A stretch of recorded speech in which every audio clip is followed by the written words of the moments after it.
What are the symptoms, and what, from your view, from your studies, what exactly is Morgellons disease?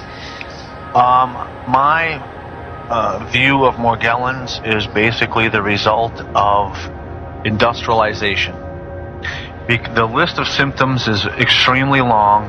It's almost similar to like a fungal overload, pathogenic overload, and there's so many related symptoms. Some of the more prominent ones being the body actually growing these fibrils or hairs, the body producing artifacts of some kind, whether they're some people, I've even met a couple of people that are producing plant-like material growing out of their skin. There's actually these non-earthling type of insects being come out of their body. I mean, unbelievable stories that I would never have believed it unless I was standing in their house witnessing this. Hexagons, I mean, on our website, morgellonsresearchgroup.com, there's probably 1,000 pictures that you can see. They're real. It's unbelievable. It's like the science fiction channel come to life. Absolutely, I agree with you, as well. But there are many components to this. Now, why do you think,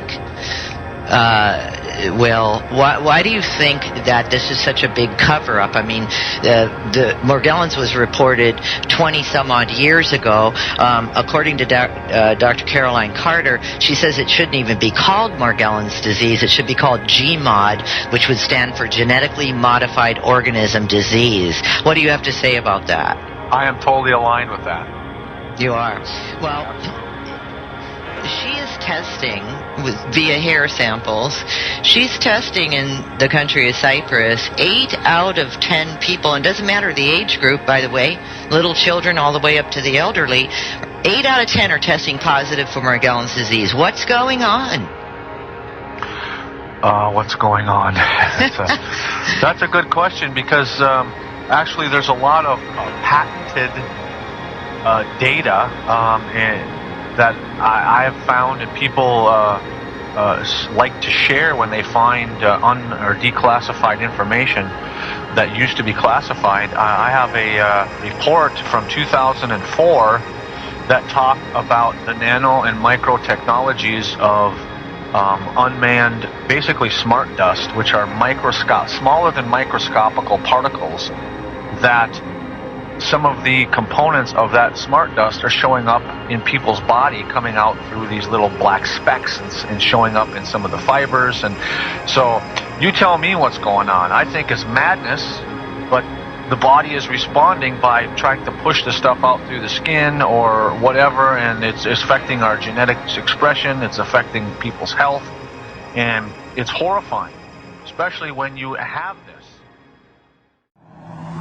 But silver iodide and dry ice nuclei are Stone Age technologies compared to today's higher-tech particle payloads. The most amazing of these belong to a family of weather mod devices that are so small you might not see one, even if it was floating in your eye. Ranging from the ultra-tiny to the nearly invisible, these are the revolutionary micro-machines that will be the workhorses of any world weather control system. They're MEMS, micro-electromechanical sensors. It's January 7th on a Friday in Phoenix, and our skies are pretty blue today. Just a few weird looking cloud type things in the sky. So I thought I'd check for the particulates and fibers that might possibly be raining out of the sky after 2 days of a whiteout situation. We were chemtrailed to the high heavens the last few days, and I see things floating through the air everywhere, and we're out breathing them, thinking it's a clear blue day and the air is clean. There's all these things flying through the air.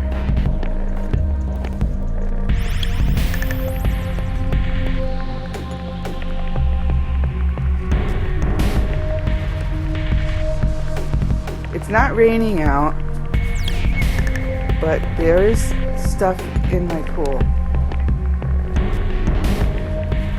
And there is no raindrops hitting the flagstone around the pool. Nothing.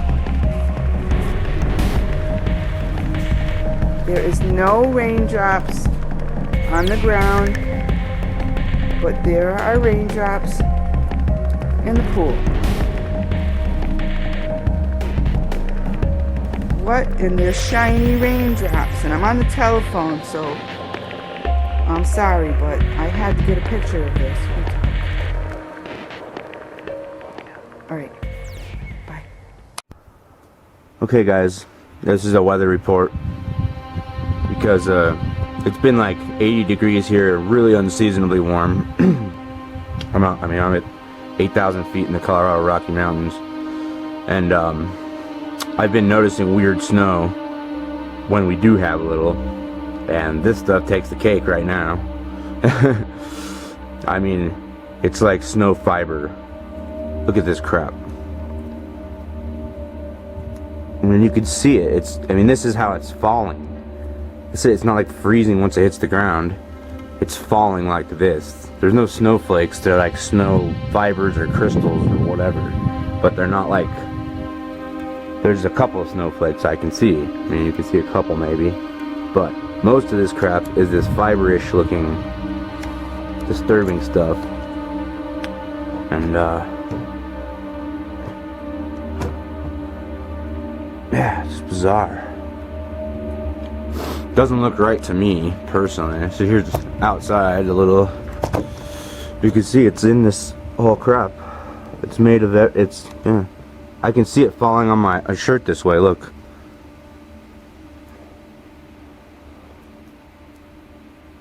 You can see it before it dissolves. It's lined. There's fiber, snow falling on me. Look at my shirt here. See that? What the hell, guys? I've never seen fibers falling out of the sky, or snow that looks like fiber. It's really disturbing. Anyway, this is what it looks like here. We're getting fiber snow, and it's really just a haze in the air that looks, that comes down as snow.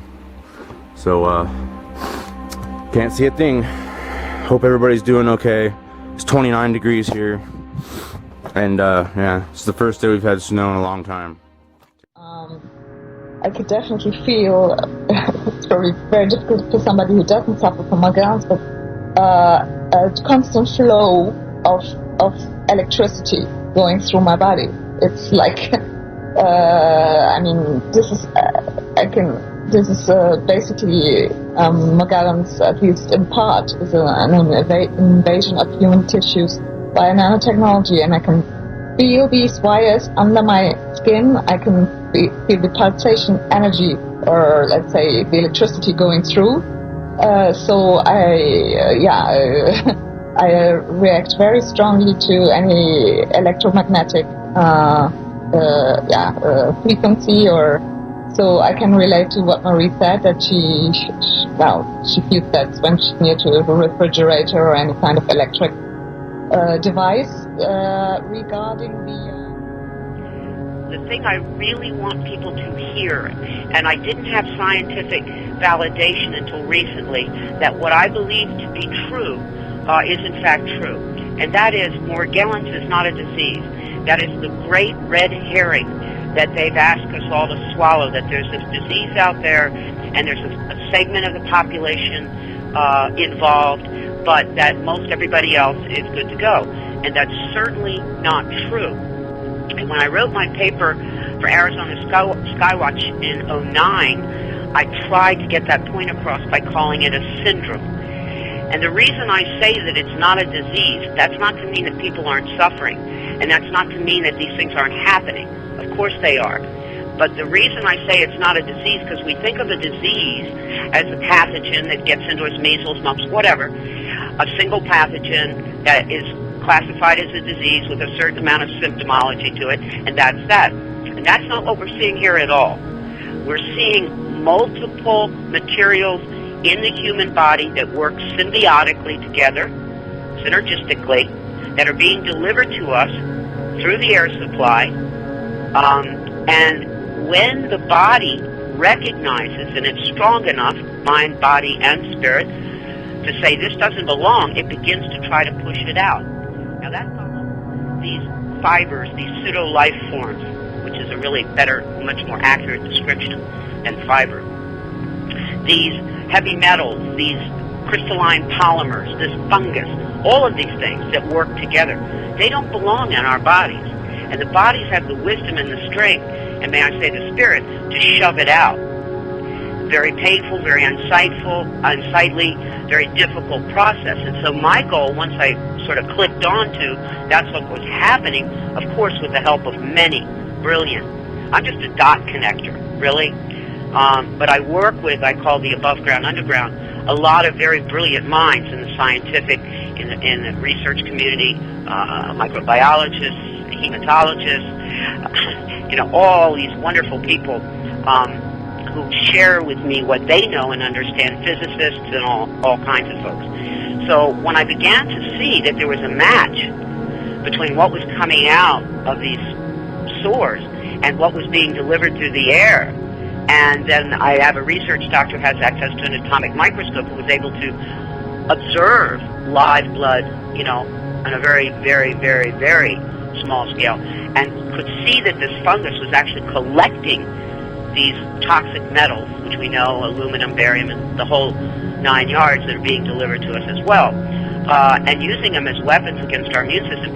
Big bells went off for me, and I began to realize that this was a very, I hate to give it over, brilliant system that was being laid into our bodies piecemeal, and I'm not sure where it all started. I don't believe it just started with the chemtrails. I believe you can follow it all the way back to some inoculations post-World War II and a lot of other things, food. But be that as it may, it's not a disease, guys. Hey, that's great. Too. Is there a connection between Morgellons disease and chemtrails? Dr. Will Spencer, I'll let you take that one. I would say there is, because some of the components that we're finding, the artifacts coming out of people's bodies, are being detected in the air. So, at pretty high altitudes actually, and so that would lead me to believe there is a connection, as well as not only the components, the fibers and the metals that are coming out of people's bodies are in people's bodies, but also these exotic or new lab-created microorganisms, genetically altered ones, are showing up in people's bodies, as well as in the atmosphere. So, it would only lead me to believe that there is a direct connection. Right. For example, last week I have I have pain in my head every day, like headache, but this day was a different kind of headache, and I felt like I was throwing up, but I didn't, but that kind of feeling. And then there was a lot of plane who I could see that in the Swedish Chemtrails website, that they said, today they're spraying a lot. So I really believe it, and now I thinking after. There are chemtrails everywhere all the time. Correct, and they could have other chemicals in it. But one key that what I'm calling the smart dust, where smart dust is a very, very small particle at nano size that has a specific function. This looks like, if you look at certain times of the day and you see dust, but it's not dust, it's like an iridescent glitter.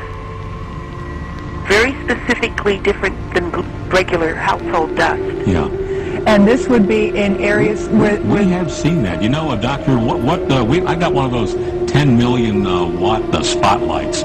You go out at night and point it up to the sky, and you can't believe what's floating in the air. I mean, it's really disgusting.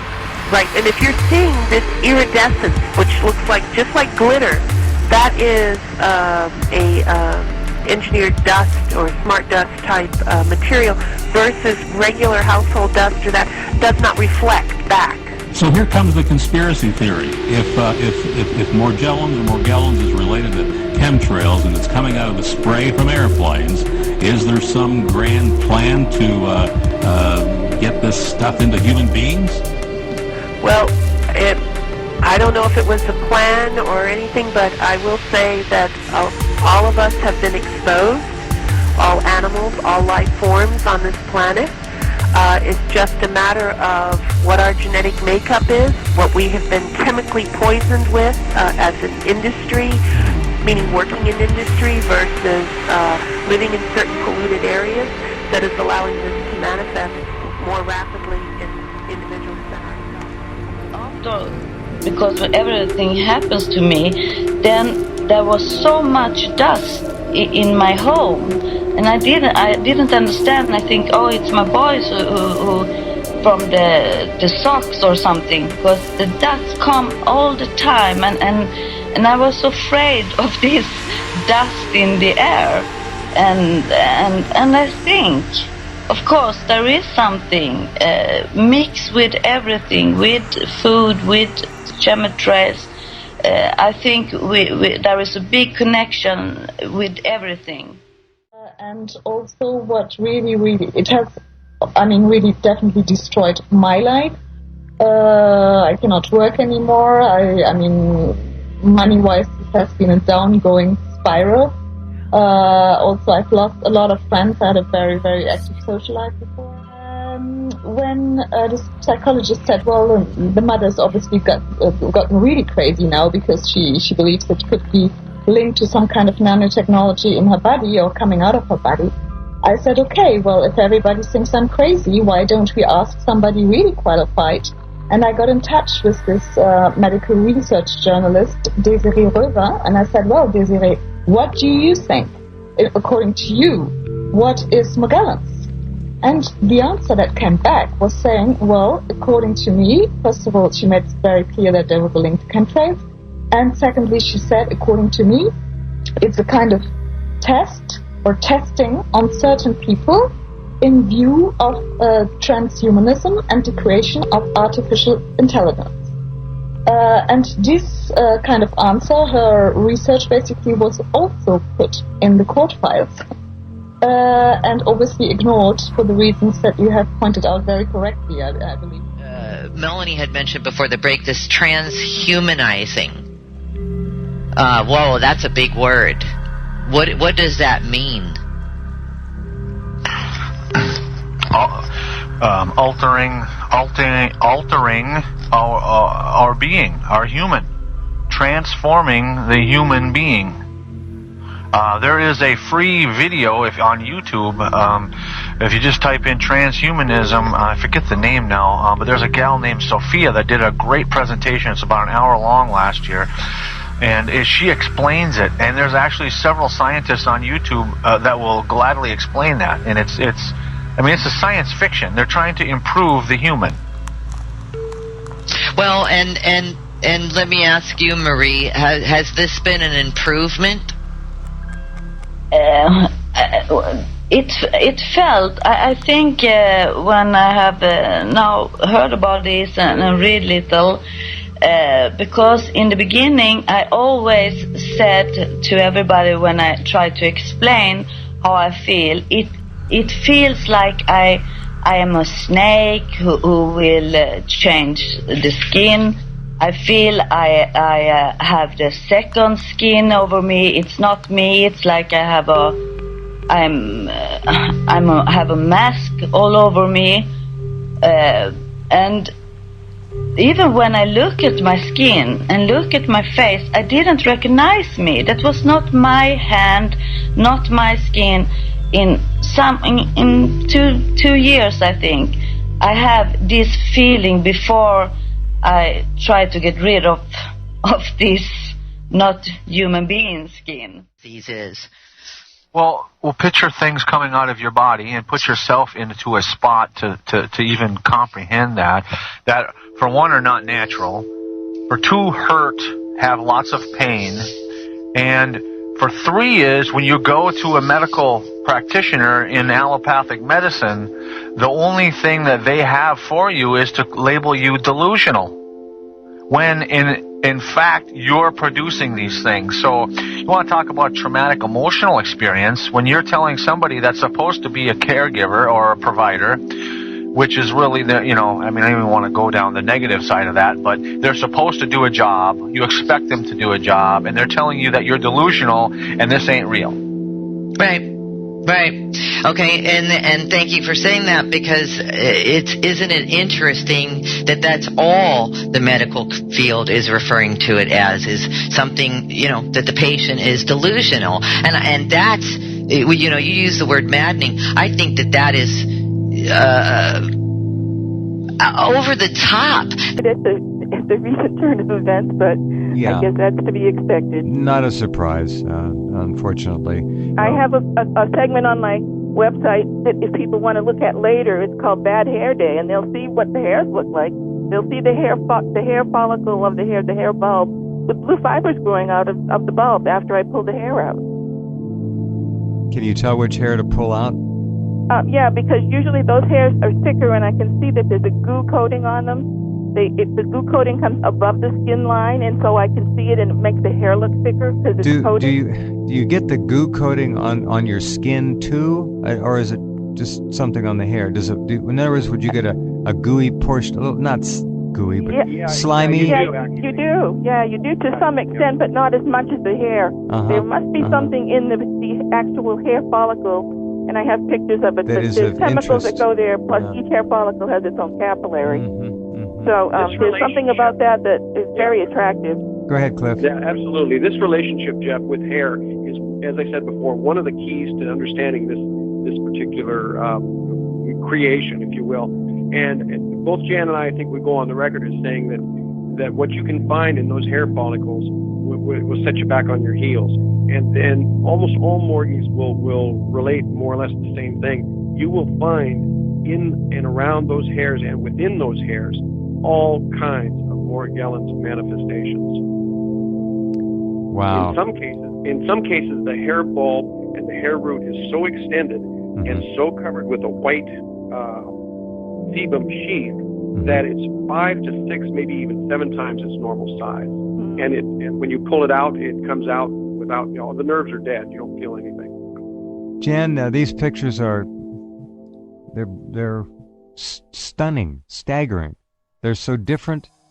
Each and every one of them has something to say, so to speak, in terms of an expression of something foreign and weird that should not be in the human body like this. But of course the CDC says, don't worry, it's all in your imagination. That very odd picture that has like veins running through it and almost a pattern, somebody said it looked like a fractal almost, but this is a piece of tissue from the same lady that had the letters, that had the numbers on the tissue. Now that is, I don't even know what to do to start to talk about that. The idea that the first pictures show that lesion covering, that crusty lesion covering peeled off, and there are clearly numbers in it. What the hell is that all about? I don't know, but since I have had that, someone else contacted me and sent me 4 copies of a video of something in his bathtub, which he was taking a picture of, that looked like a fish, but when he got very close with his lens, he was reading numbers on it, and he actually sent me the video, and you can't read the numbers that well, but he actually read the numbers from the thing, and it was MMMLOQNCFZ. Then there was a 6-digit number that he wasn't sure of, and then it said 23 parentheses U-bot and RAM.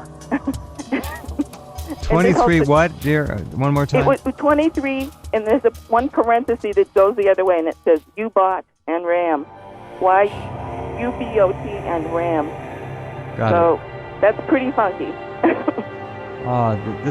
This is such. See, that's why we've been covering the story with, thank goodness for Jan and Cliff, for years and years. This is such a huge issue. This is a gigantic story that no one will touch. Not anymore, not up to the CDC dirt, because the mainstream media will now say, if they're pressured, well, it's already been taken care of. We don't have nothing else to do. One of the things I've noticed with the mainstream media is not only did they read the report from Kaiser, but they expounded upon it, and actually the way they were wording it almost seemed very disdainful of the people that have this disease. Oh, absolutely. I picked that up too. Yep. Putting them down, mocking Well, I mean, they them. went out of their way to make it even more so. I mean, we know whose payroll those people are on, and they all belong to the Committee on Foreign Relations, so, Damn you know. right. Yep, absolutely. By the way, I invite all of you to please go to morgellonsexposed.com. This is Jan Smith's site. Just scroll down the page. Look at the pictures. These are real. This is nothing that has been faked in any way, shape, or form for you newcomers. These are actual items that Jan has pulled out of her body and that I others have them on sent her. slides. If anybody wanted to ever take them to a real lab and test them, they could DNA them or do whatever they want. I have nothing to hide. We know that no lab is going to want to touch these. Basically, they'll lose their grant, they'll be kicked out, they'll be shut down. Who knows what will happen to them? True. Going down, there's a... Clear with that little image.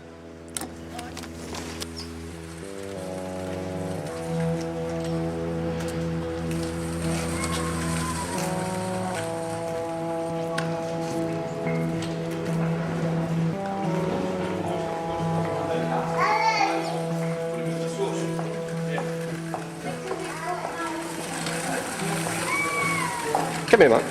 Let me show you something. Have you got a sec? Put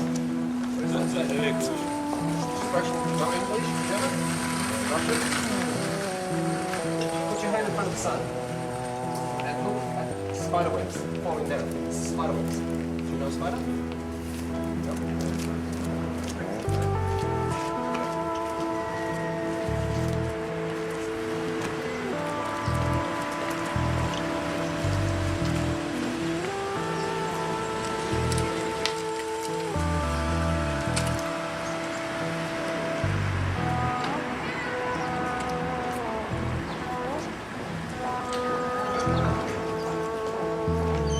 Just look at that, that's incredible.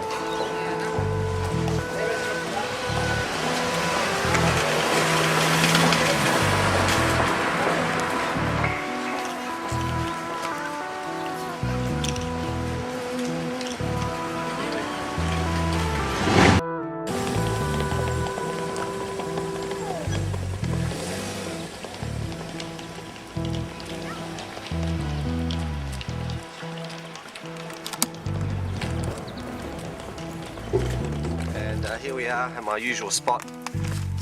I've got the camera set up nicely this time. I'm actually having a fair degree of success today catching the bastards falling out of the sky. You can certainly see it all over the grass again today. It's absolutely coated. You can't really get better than that, if you like that sort of thing, I guess. There it is.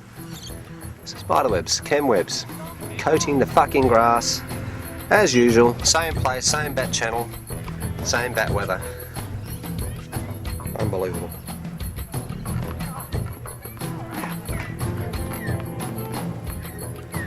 There you go, look at that. Look at those chem webs. I mean, they're enormous. Can you see them? Chem webs all over the grass, everywhere. Today is the July the 7th, 2012. Carlton did a fantastic job demolishing Collingwood last night, 12 goals 13 to 8 goals 14. Once again, fantastic effort, Carlton. And go West Coast. But look at the chem webs. Seriously, folks, this is unbelievable. This shit is everywhere. There's not a whisper of air blowing at the second, and you can see it all over the grass everywhere. You can see it wafting above the grass. I'll zoom in on it.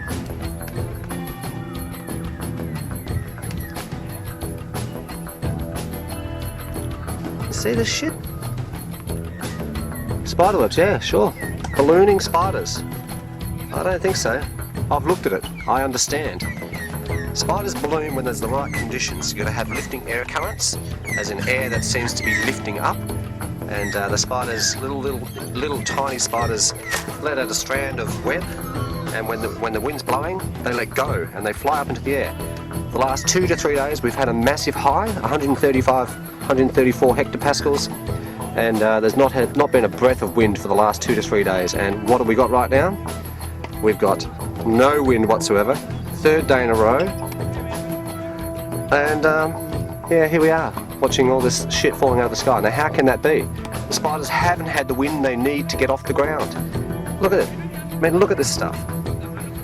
We're not talking about a few spiders, if that's the case. We're talking about millions of them. This isn't just happening in Hoppers Crossing Werribee. This is happening everywhere. These spider webs that I'm looking in front of me here are 30, 40, 50 metres long. They're stretching, well, some of them are probably more than that. They're enormous. You can see it just wafting everywhere.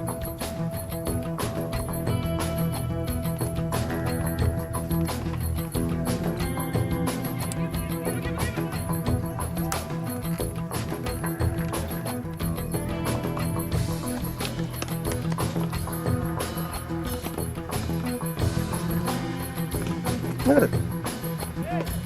I'm going to walk out there whilst the video is running, and you can see how big these spider webs are whilst I run out there.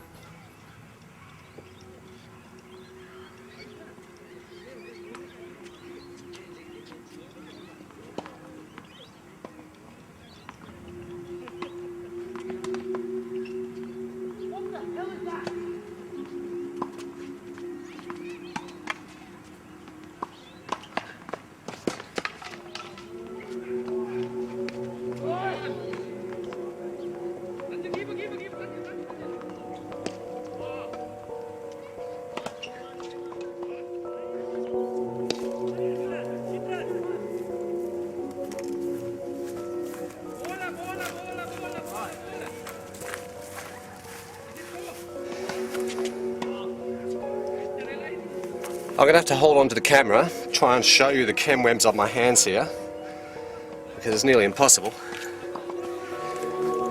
Just a minute.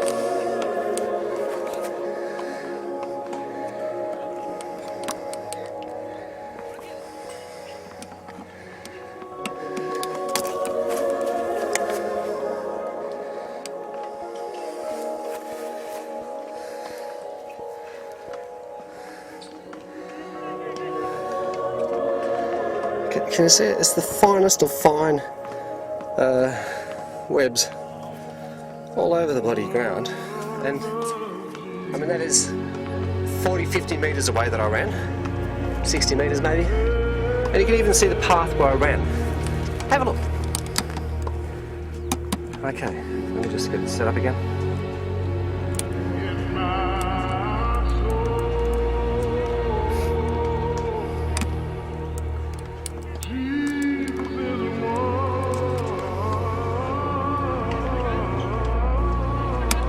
You see the path that my feet left as I ran out there?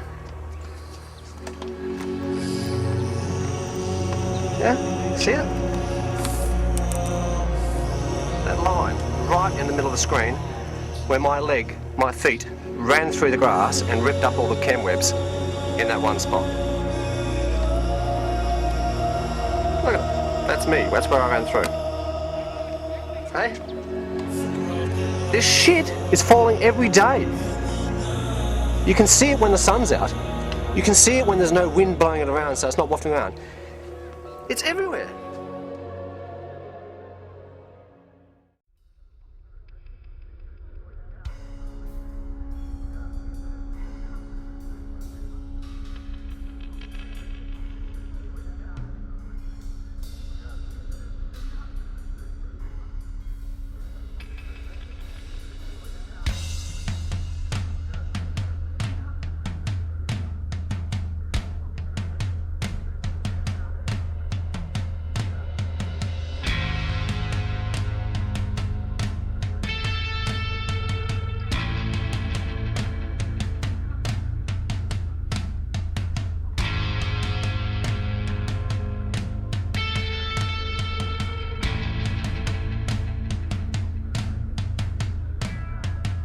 In addition to the symptoms already discussed, more advanced stages of the infestation are said to result in nano cameras being found in the eyes, limbs actually moving uncontrollably, one seeing strange colored lights in one's vision, and in some cases, death.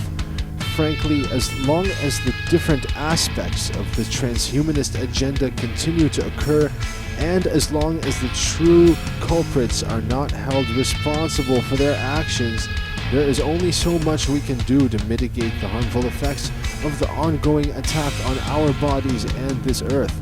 But that does not mean give up. Although the situation is overwhelming, we are not completely fucked. Stay tuned to Potent News for more information that will focus on what we can do to help our bodies rid this infestation as much as possible. For now, I will point you all in the direction of Gwen Scott, Will Spencer, and Ken Rolla. Each of these people have done some very inspiring work in this area. I'm Amir Alwani from PotentNews.com. Thank you for watching, and I hope you had a fucking blast.